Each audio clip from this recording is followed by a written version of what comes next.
Hello guys, আসসালামু আলাইকুম সবাইকে। আজকে আপনাদেরকে একটা ডিজাইনার ফ্রক ইনার দিয়ে কিভাবে স্টিচ করে সেটা দেখাবো। চলুন দেখি। এখন আমি জামাটা ভাঁজ করে নিয়েছি। এটার উপর একটা জামা যেটা কাট করব, জামাটা বসিয়ে দিয়ে এরপর কাট করব। এখন আপনারা হয়তো বা চিন্তা করছেন আমি এইভাবে কেন হাফ উপরে রেখে দিয়েছি কেন, কারণ উপরেরটা আমি একটা অর্গানজা ফেব্রিক নিয়েছি, এটা উপরের পার্টে দেব, তাই এটা হাফ করে কাট করব, উপরটা রেখে দিব। কাট করি।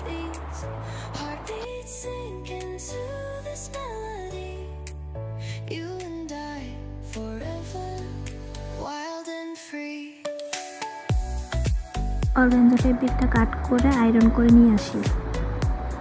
এখন আমি এটা অ্যাটাচ করব। জামাটার মেজারমেন্ট নিয়ে, ড্রেসটার মেজারমেন্ট নিয়ে সাথে অ্যাটাচ করে নিব।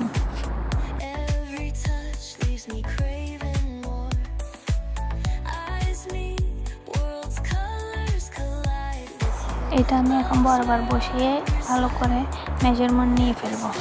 ঠিক আছে, আপনারাও দেখুন আমার সাথে আমি কিভাবে করছি।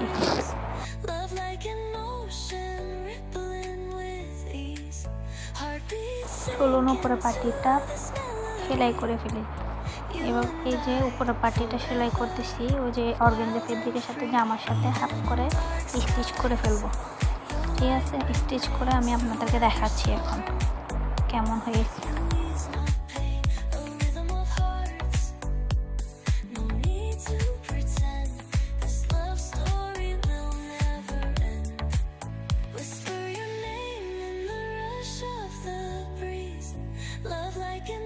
দুই পাটেরটাই সামনে পেছনের দুটোটা।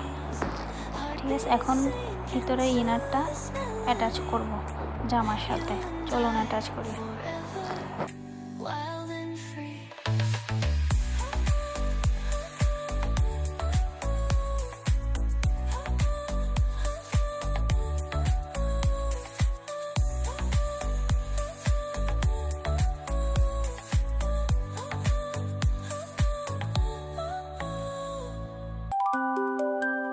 সুন্দর করে ভাঁজ করে নিয়ে এখন গলাটা কাট করে ফেলবো। নেকের ডিজাইনটা কাট করবো।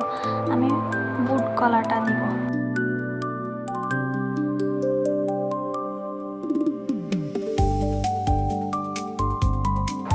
টুকরো কাপড় দুটোটা দিয়ে পাইপিং করে নিব। হাতার জন্য কাপড় নিচ্ছি। এখন এগুলো পিন আপ করে নিয়েছি কাপড়গুলো। মেজারমেন্ট নিয়ে হাফ ডিজাইনের হাতাটা কাট করব।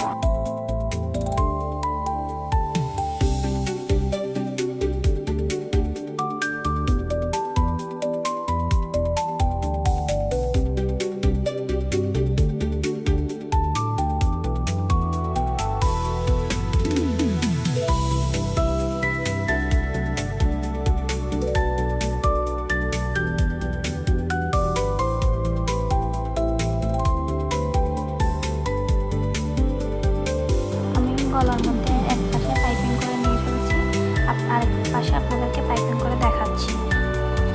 চলুন দেখি কীভাবে পাইপিং করছি।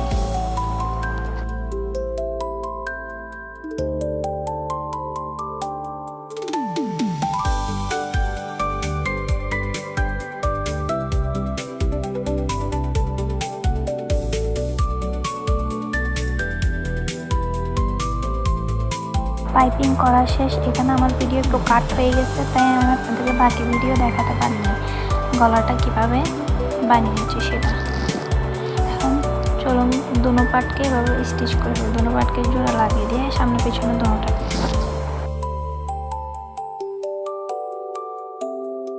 হাতা কাট করছি, এখানে পাইপিং করছি। আরেকটা পাইপিং আপনাদের সামনে করে দেখাচ্ছি। পাইপিং করার কারণ হচ্ছে ওই যে অর্গানজা ফেব্রিক ছোট বাচ্চা পরলে শরীরে চুলকায় প্লাস র্যাশ হয় অর্গানজা কাপড়ের কারণে, তাই আমি পাইপিং করে নিচ্ছি কাছার মধ্যে।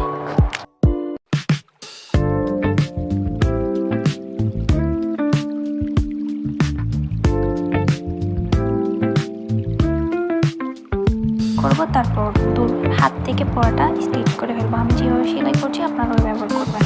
যদি আপনার ভালো লাগা, যদি আপনাকে জামা সেলাই করে হাত সেলাই করে মানে অ্যাটাচ করবেন, এটা আপনাদের ইচ্ছা।